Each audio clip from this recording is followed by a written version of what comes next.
Preparing the bid schedule. So when you're looking at bidding, you're not just looking at yourselves.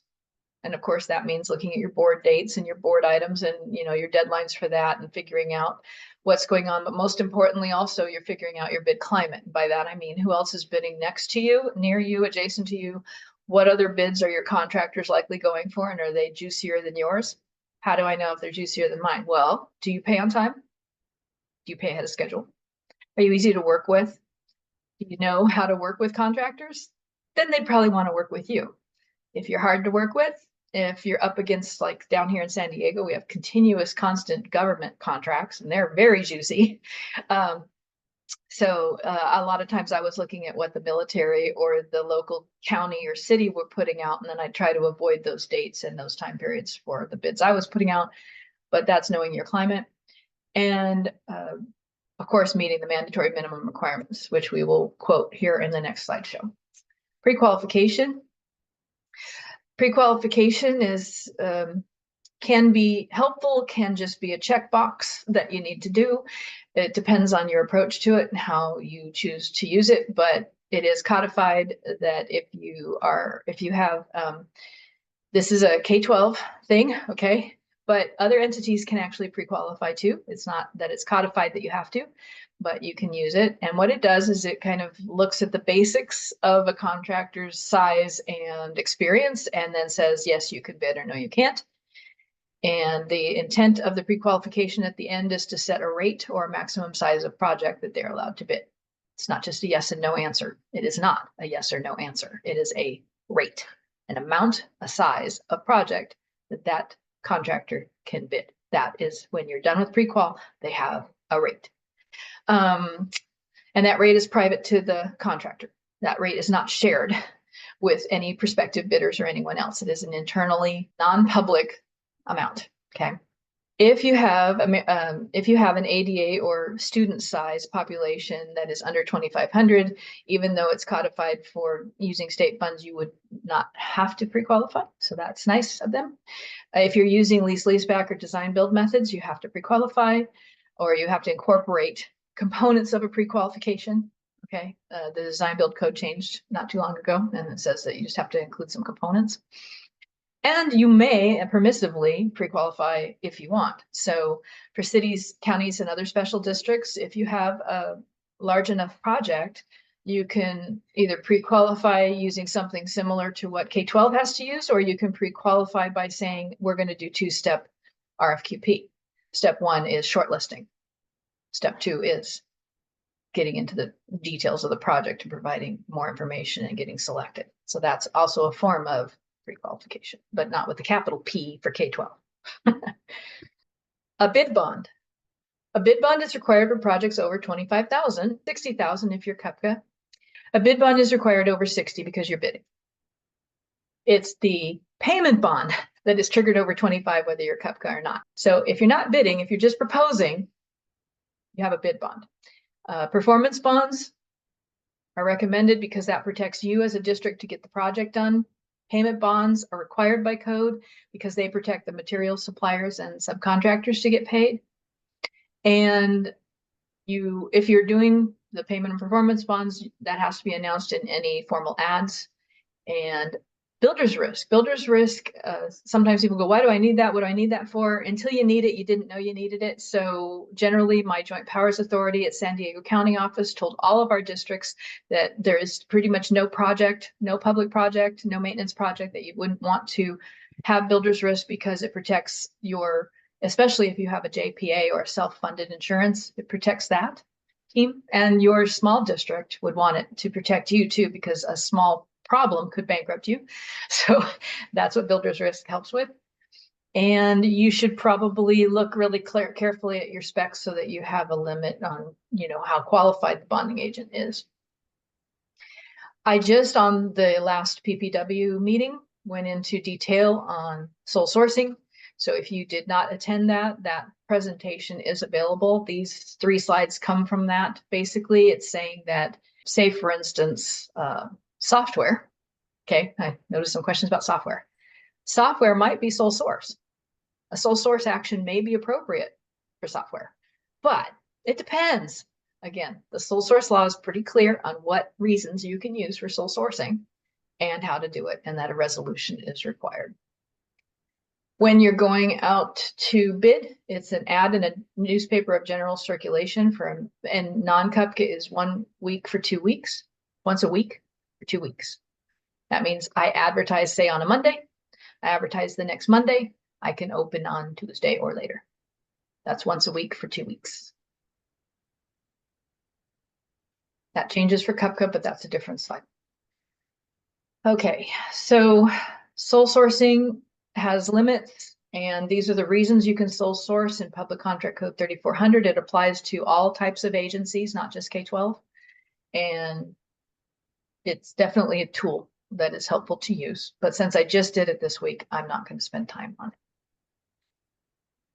And if you do use sole sourcing, you need to, if you don't use sole sourcing, you need to say or approved equal and try to find 2 or more products that you are okay with. That helps the bidders know what their basis of design is, the basis of bid is, and hopefully then you get what you want, or they have to go through a submittal process.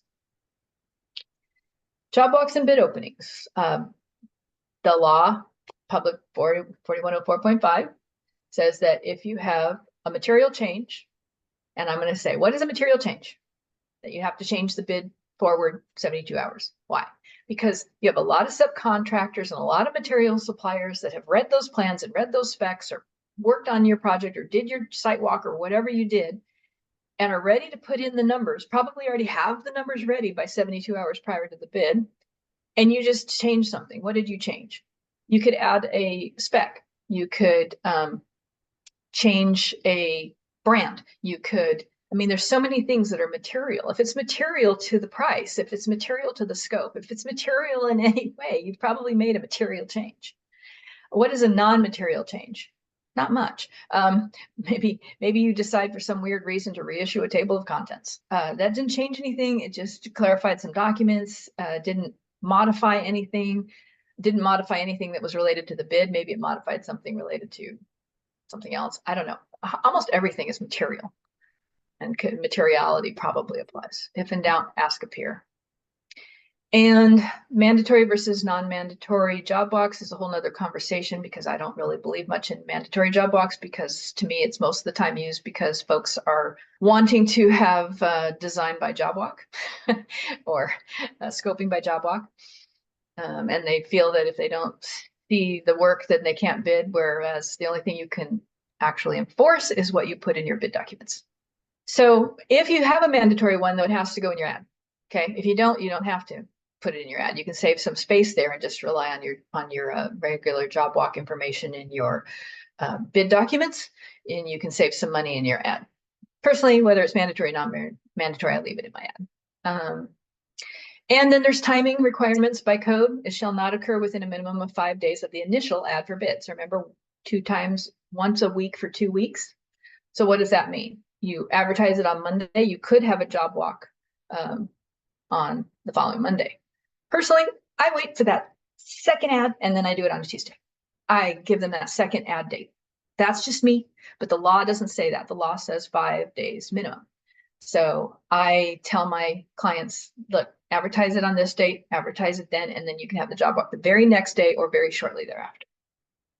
When you're preparing for a job walk, you should probably pre-meet. I do a little session on this where we actually mock this, where you pre-meet with your architect and your project manager for what they are and are not supposed to do during the job walk. One of the things they're not supposed to do is wander off and have private conversations, therefore looking like you have preference with a vendor. Therefore potentially looking like you told the vendor something when actually you were talking about the baseball game your 2 kids went to last week. Don't do it. That's not the appropriate place. You should stay together. You should stay professional. You should just do the job walk very succinctly and professionally. And that's the best way to do that. And anything somebody answers or says should be documented for potential addenda. What was said, even at a mandatory job walk. Okay, you have mandatory job walk. They were there. They heard it. No, it is not enforceable. It is absolutely 100% useless in delivery of the project.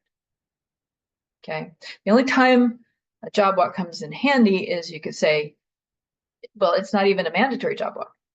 The contractor has the sole responsibility to familiarize himself with the job. That does not mean you have to force it down his throat with a mandatory job block. If they want to go see the site, they will contact you and go and see the site. So if during construction, you say you could have, should have, or would have seen that had you familiarized yourself with the site, that's enough to help battle out a change order. Having a mandatory job walk does not help battle out a change order because you're not ever sure that the right person is actually at the walk anyway. Okay. I am providing a separate presentation that I did back in 2022 to the PPWG on responsiveness versus responsible. I do not have time today to go through that. I have a feeling, though, that after you see it, you may want a special session on it. So if we need to resurrect that or have a special session on it, I need feedback from the group members. But basically, a responsive bid is about the paperwork, and a responsible bidder is about the contractor. Say it again. A responsive bid is about the paperwork. A responsible bid is about the person, the contractor, that he has the right license. Okay. So when you do that, you want to make sure that you have as minimum as you can in your bid documents on that day. And this is a key thing. Hint, hint. Only the things submitted on bid day can you have a bid protest on. So the procurement officers out there who like to have all the paperwork on bid day because it's convenient for them are putting the entire process at a heavier risk because now the bidders can attack every little piece that came in on bid day and protest stuff that really doesn't matter. So fewer things you have on bid day and the longer notice of intent you have, the better job you're doing at protecting your district from protests. Ask your lawyer. They'll say the same. All right. Processing the bid, public contract code. You have to accept the lowest responsible bidder or reject all bids. Exception to low bid is a up to 5% preference option. Most of those have seemed to gone to the wayside, but the law is still there. So if you're interested in that, read the code. And then the notice of intent to award is to usually the apparent low bidder. And then you have a list of stuff that they need to provide you, including the payment and performance bonds. In the olden days, or when things are weird, like say you get these bids in and the lowest bidder looks a little weird. There's some stuff, there's paperwork problems, there's things, and you have a tight bid deadline for getting onto the board. I would highly recommend that you also do something called notice of second low. Have you heard of that? Okay, well, it's a skill set that I learned a lot growing up in schools. So notice of second low, and I used to do notice of second low and notice of third low in the 90s because it was a crazy bid period. I would say you are identified as the apparent second low bidder. As such, please provide us all the stuff that's needed within deadline, including the bonds, because they can pull the bonds and not invoke them and pay for them, but they can pull them. So you can do that. And that would protect you so that when that hinky, weird looking lowest bid actually goes south and you have to go to the next lowest, you've already started the process because you already sniffed that they were probably in trouble. And because of Jana, I put this one in. So Jana's been having to do a rebid recently. And again, I don't have a lot of time, so I need to go, but there's some art to doing a rebid. So refer to this slide and call one of us if you have to do a rebid. You do want to have a signed contract before you go to your board, because if you go to your board and ask for permission to sign to enter the contract before you send your notice of intent, and then it all goes south like it often does, you have to go back to your board. So it is just best practice and the way of things that you do a notice of intent, you get your bonds, you get your signed contract by the vendor, but you don't sign it yet until the board takes action. You go to the board and say, Mr. Board or Ms. Board, I have a complete contract ready for you to sign, and I have verified everything that's needed for you to now award to this vendor. If you don't have all of that in hand and ready to go at time of award of the board, you are taking the risk that it's going to go south and that you're going to have to wait another month to go back to your board and say, oh, well, I was kind of wrong. Sorry, they didn't give me what I needed. And so now I have to tell you that I didn't get it all, and you're going to have to go to the second low. Not a good place to be. So many boards, for some reason, and personnel have changed it to not even talking to the contractor until after the board has said I can award, that's just not okay. It really should be something you look seriously at fixing at your earliest opportunity and making sure that you can tell the board what you're telling them. I have a valid bid that is ready to award. They've signed the contract. I got their bonds. We're ready to go. Do you want to award it? And then the board could say no. Okay. All right. Purchase orders or contracts. When you have a signed contract for anything, you do not need to issue the actual purchase order paperwork because that is a contract. You can just give them a PO number. It's needed for fiscal. You need to commit the money. But when you have a signed contract, architects, services, anything you have a signed contract with, you actually have potential terms and conditions on your purchase order that could start having a conflict. And worst of all, in construction, the purchase order could preempt the notice to proceed. And by law, the lawyers will tell you that the contractor could move ahead upon receipt of that purchase order. So if your purchase orders are going out by purchasing or some other place, and you as the project manager are withholding the notice to proceed because you need to manage how that's issued, you could have got preempted by the PO. So it's a real tricky thing. DIR. This is just a reminder. Most folks who work with DIR already know these regulations and what has to go, but the slides will serve as a reminder.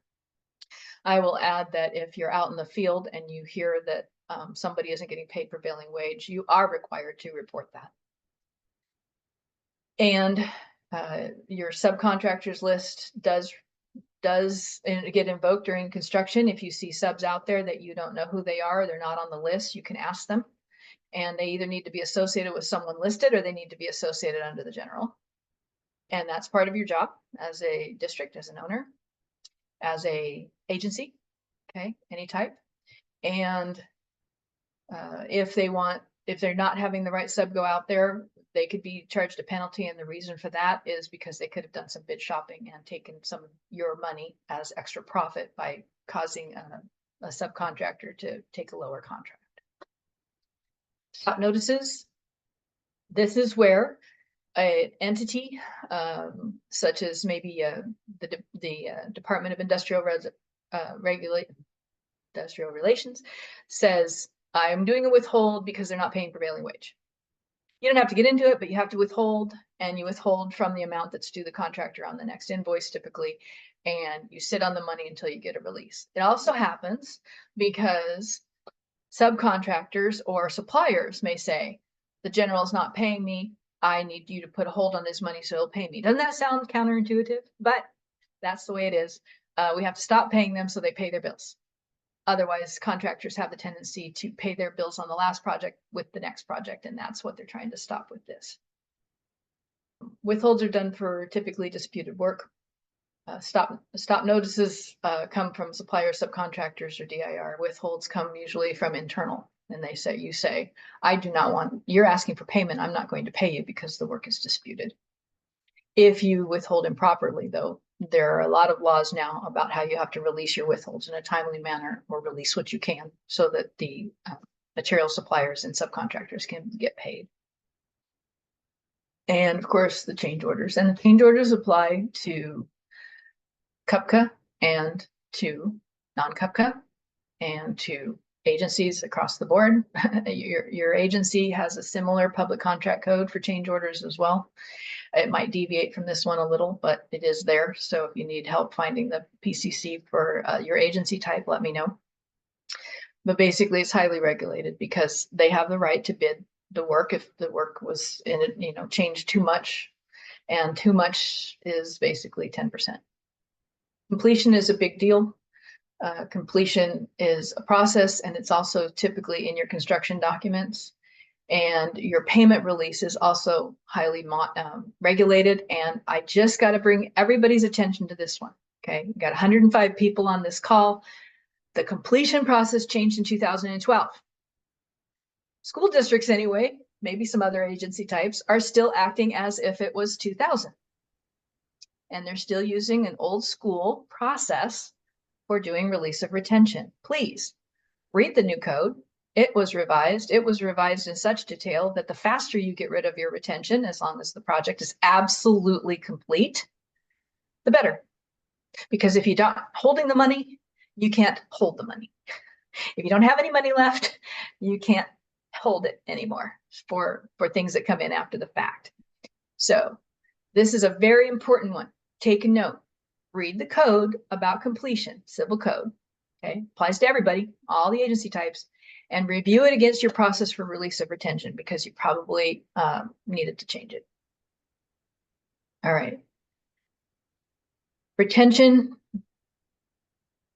The game for retention has changed when Governor Newsom reduced it from a standing 10% for public agencies to a maximum of 5%. What retention does is it's about the only money that protects you for getting the job completed, as well as other issues.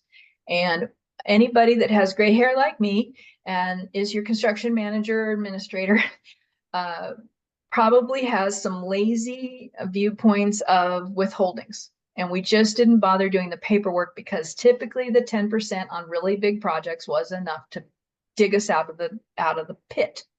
Well, now that it's only 5%, and if your project isn't very large, that's not very much money, the game has changed to withholds. You now have to withhold more than you've ever done so, process those withhold paperworks, and hold for work that's in place but not acceptable, because your 10% is only 5. So the game has changed. But what have we done internally to retrain, to look at our processes, to look at our procedures and see that we're protecting ourselves? Have we done anything when the governor took that action?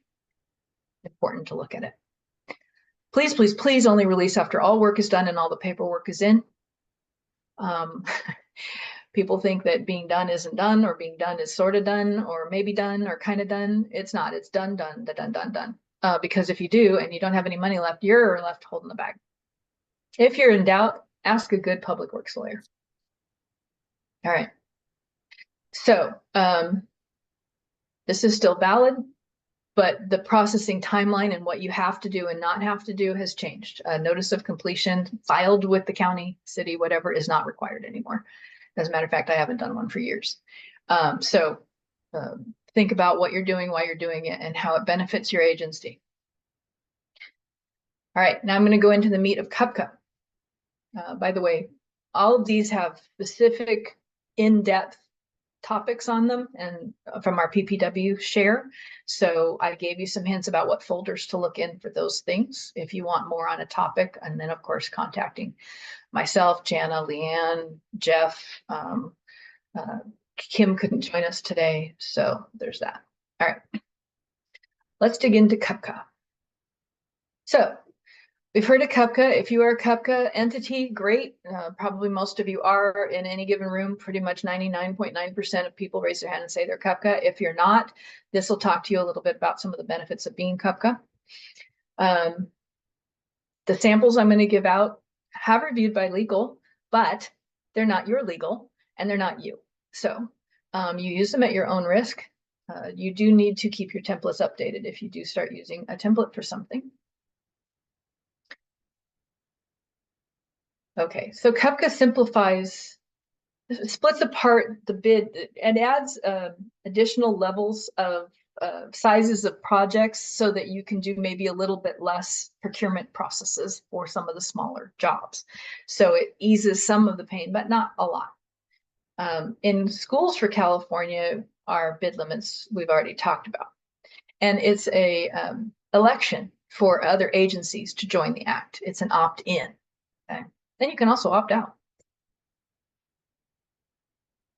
Okay, we've done this slide. I'm not going to do the slide again. Apologies for that. But here's the levels. Under 60, 60 to 200, and over 200. So under 60 is called proposal negotiation. I talked to you about your agency's policy. If your agency's policy doesn't say you can negotiate a contract, then you can't. If the agency's policy says that you have to get 3 quotes, then you have to. If your agency policy says fill in the blank, you have to do that. But CUPCCA, in its sweetest form, would say under 60, you basically go out for quotes or contact folks and negotiate a price and off you go.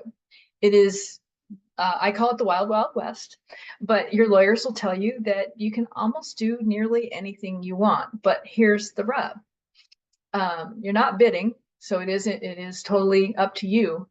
But all the other laws that we talked about, almost all of them, except the bid ones, still apply. Prevailing wage, the bond, the requirements to be code compliant. If you're K-12, maybe you have the fingerprinting requirements. You have the Iran-Contra, you have the Russian sanctions, you have all those other laws that are not going away because you're doing construction under 60. It just means that how you price it got easier. So today we're going to disclose a template for you to consider. The other thing is people are going, oh, what's informal? Informal, it's, I guess, whatever I want it to be. No, it's quite simply, because I didn't know. And so I dug in really hard and figured it out and read and did my research. And this is what it came down to. And then I talked to not one, not two, but 3 lawyers, and they confirmed. An informal, which is the second tier, which is 60,000 to 200,000, just means that you don't have to do a newspaper of general circulation advertisement. Now, that costs a lot of money. So you got some cost savings. Yay! I'd take advantage of that. Next thing that changes between 60 and 200 is you don't need to publicly open the bid. You still have to have a date and time certain, but you don't have to hold a public bid opening. So if a public bid opening is a big, painful nightmare for your district or your agency, you don't have to do that. For me, it was pretty simple. I just go ahead and hold a public bid opening and I leave my documents alone. Okay. I just say, what's the difference? And public can, I'll open my Zoom up or whatever I have to do, get a room. Yeah. And the other one is you can shorten your bid period to 10 days and +1 instead of 14 +1 +1. But can your contractors put together that quote between 60 and 200 and go visit the site or whatever you want them to do and whatever, and do you have enough time to issue maybe an addenda in 10 days? So me, I stay with, my 15-day standard. That's just me. So I only have 2 templates that I worry about. I have my under 60, which I'm going to share with you and give you today. And I have my over 60. And then I just don't place the ad. Pretty cool. Otherwise, over 60 is over 200 with these 3 exceptions. Anybody shocked? Okay, I was shocked. I was shocked.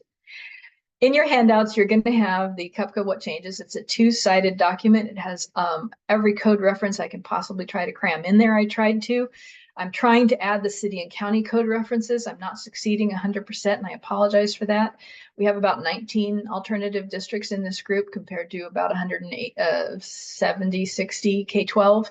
That doesn't mean I want to leave you behind. So please, if I've missed your code reference, let me know, and I will continue to add them to all these presentations and keep you in mind. I care very deeply about all the public agencies and want you all on the level playing field for what you can find and look up.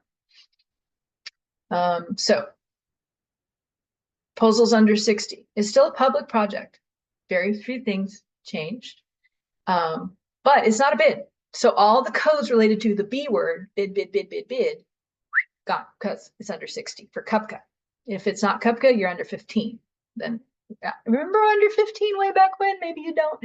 It was basically pick up the phone, get the thing done, and blah, blah, blah. It was under $15,000. Now you're at 60. So the risk is higher, and the likelihood of something going south is higher. And the likelihood of you needing a contract, not just a purchase order, is far higher. And that's why I'm going to give you one today. But you don't have a bid protest, you don't have a bid opening, you don't have a bid protest period, you don't have all those other things that are so very painful. So yay, 60. Okay. Procedures for informal, basically match formal, is now you have to use your list if you have one, reach out to your contractors, and you have to notify the trade journals. Oh, is that a surprise? Yeah, CUPCCA has trade journals. And if you're in CUPCCA and you haven't been doing your trade journals, you're non-compliant. So go find out what your trade journals are. There's links in here to the CUPCCA Commission's website. It's in the manual, and there's a section on trade journals, and you find your area and you find out what your trade journals are. And it gives you exactly what you're supposed to tell your trade journals, which isn't very much, and you can email them. Yay! So it's not that hard, but you have to have it on your to-do list every time. Let's see. So I just got asked why a payment bond and not a performance bond is required. My words, because the state of California doesn't care if you get your job done. They care about whether the suppliers and subcontractors get paid. Sorry, it's not really that. It's kind of that. It's true. They're trying to protect the suppliers and subcontractors from folks who don't pay their bills. Now, just a little bit more on that, but I am running out of time. Matter of fact, I'm running so much out of time, I'm going to jump to the documents. Is in the real world, contractors can lien your house or your business. In schools and in cities and counties, they can't lien government buildings. So the only thing they can do is to have these protections in law to get paid. And the payment bond is that protection. Okay. So I apologize that I did not do my timing well. I hope that that you've gotten some of the basics, but I'm going to jump into the processes and procedures and that under 60 document so that I don't lose that. Okay. So, and all these will still be available to you. So what I have here is I have a small contract and it has 3 pieces to it. So the first piece, if you are a procurement officer and you're walking up to the person who needs the work, this is an intake form. It's totally optional. But basically, it's asking, what do you want to call this thing? What do you need? And what is your estimated cost? CUPCCA is all about defining your project, doing an estimate, making sure that you're using the right method, and then procuring. No deviations in that order. Define your project, know what it's probably going to cost, and pick the right method. So that's what this document tries to get them to do. You're supposed to do labor, materials, and overhead and profit, or if you're outsourcing completely, then you can just use an estimate for how much the contracts are going to be. And just other things you want to know to fill out the document. This I think you're going to really like. A proposal form. So you just fill out the yellow part, right? And then you give them the proposal form, maybe at the job walk, maybe you send it out with your email, maybe you, whatever you want to do. And it has the listing law just in case, just to, in the abundance of caution. And you attach this cute little 34-page contract. I know, it's 34 pages. Contractors don't mind contracts. They really don't. It protects both parties. But if you don't provide them a contract, guess what? Their proposal has terms and conditions that you're buying if you ever attach their proposal to a purchase order. And those terms and conditions are not in your benefit.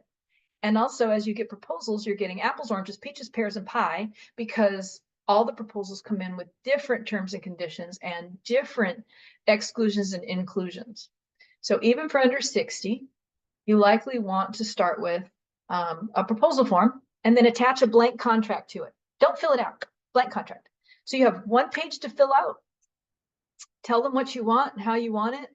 If you want to attach a diagram or as-built with a circle around it or some specs from the last project or however you want to get to it, under 60 is still a lot of money. And under 60 can get you in the same hot water that an over 60 can. So have a contract. Legal at Cash and CASBO are suggesting you have construction contracts. I am not out of the pale here. Just because CUPCCA says or PO, I'll tell you that the people who like POs are contractors, right? And look at what's in the contract. So if you get the job, then you, the district or the agency, fills this out. So you take the scope from the other one and you plunk it in here. The proposals you got might tell you other things. So if your district allows you to negotiate, you take all the proposals you receive and you look at them all and you contact the low one and you start negotiating what you want the final contract to look like. Why? Because it's under 60. No bid. Yay. You can actually do that. But again, your policy, your internal policy has to support you doing that. So you finalize what you want to say in your contract and you write it here. You put in the amount. Yes, you can still have allowances under 60. As long as it stays under 60, excuse me. And then you say whether the bonds are required. This is the minimum insurance, but that needs to be your template for your under 60 project. That should probably do it for anything that small. You may or may not have infectious disease attachment anymore. I left it in case you do. You likely will never use their proposal form. Why? Because they have all sorts of stuff on there you never want to commit to. So you take what you need out of the proposal form and you type it in yourself. Do not attach it. That's a good rule of thumb. You may not under 60 use a notice to proceed. You may not use a lot of these things. You certainly would not use the non-collusion declaration because it's not a bid. All right. Then you have just a few pages of terms and conditions. They're basically the terms and conditions of a larger contract, but without all the fluff and fluff that you have on a multi-million-dollar project. And then you still have the certifications. It's not a bid, but you're writing a construction contract. So does the roofing certification still apply? Yes. Does the drug-free workplace still apply? Yes. Does workers' comp still apply? Yes. All these things in here still apply even though it's not a bid. So why would you hire a construction contractor without your certifications in your contract? So this contract is coming your way immediately after the meeting. I certainly hope that you consider it. And then you take the contract signed by the contractor with his bond, because it might be over 25, and you issue a purchase order and write the number on the contract, give the contract. Because if you issue the PO, you could be issuing terms and conditions. Unless your POs really don't have any reference to terms and conditions, you don't really want to issue them that document. You want to issue them the contract. And the PO is important for billing. Also, retention. Retention applies to under 60. It does. And if you don't have any documentation or language related to that, that's difficult. But if your 60,000 project is not going to be over and done and payable within 30 days, you likely have a retention on it too.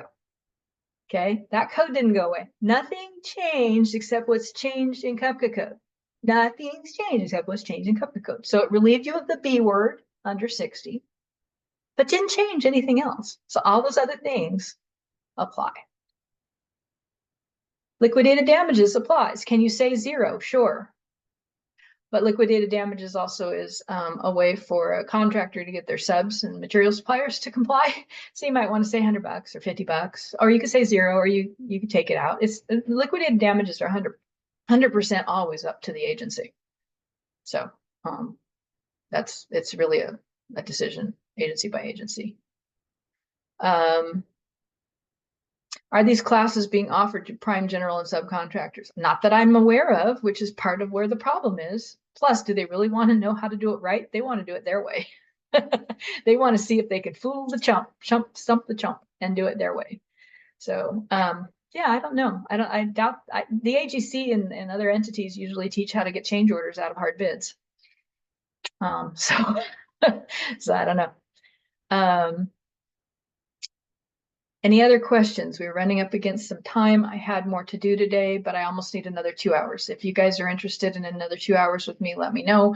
But this is the most important piece I wanted to give you, is this template. And how easy it is. A proposal, 2 pages with the contract blank attached. Give it to the proposers who are on your job walk with you, or whoever wants to propose. Get the proposer back, normalize them, and then only fill out the little simple contract with the final awardee under 60. Issue a PO number, get the work done. Okay, does not have to be hard, but look at how much protections. The last thing I'll leave you with is the state of California. You're going to get this presentation, although I did not have time for it. And in this presentation near the bottom, the state of California is pending changes to the CUPCCA law. What does that do? It takes your under 60, which for everybody else is under 15, and it moves it up to under 100. Do you know how much more risk you are at $100,000, especially if you're a small district and that thing goes south? Okay, you need contracts. You need this template. You really do need to seriously consider having a construction contract for every maintenance construction contractor or public works construction contractor you hire. At least have something more than a purchase order. This one is simple. It's tried and true. Lawyers are fine with it. As far as I know, check with your own lawyer. but having something is far better than nothing. And with a purchase order, it's likely nothing. And I did talk to a lawyer and say, so how would I do it with just a purchase order? He goes, have the purchase order have detailed terms and conditions for construction contracts. How many of your purchase orders have that? Then they don't want you to use POs either. Lawyers don't. Because when something bad happens, that's all they have to enforce. Under 60 and now potentially under 100. I want more, please. Okay, so I will give you the slideshows that I had planned to do today, but I will go ahead and in the next month or so, since I've already prepared for it, I will go ahead and hold maybe another 1 hour session, maybe another 2 hour session, and give you detailed insights on the other slideshows that I did not get to today. Let's see. I'm going to look for other questions because we do have a few minutes. I think I've hit most of them.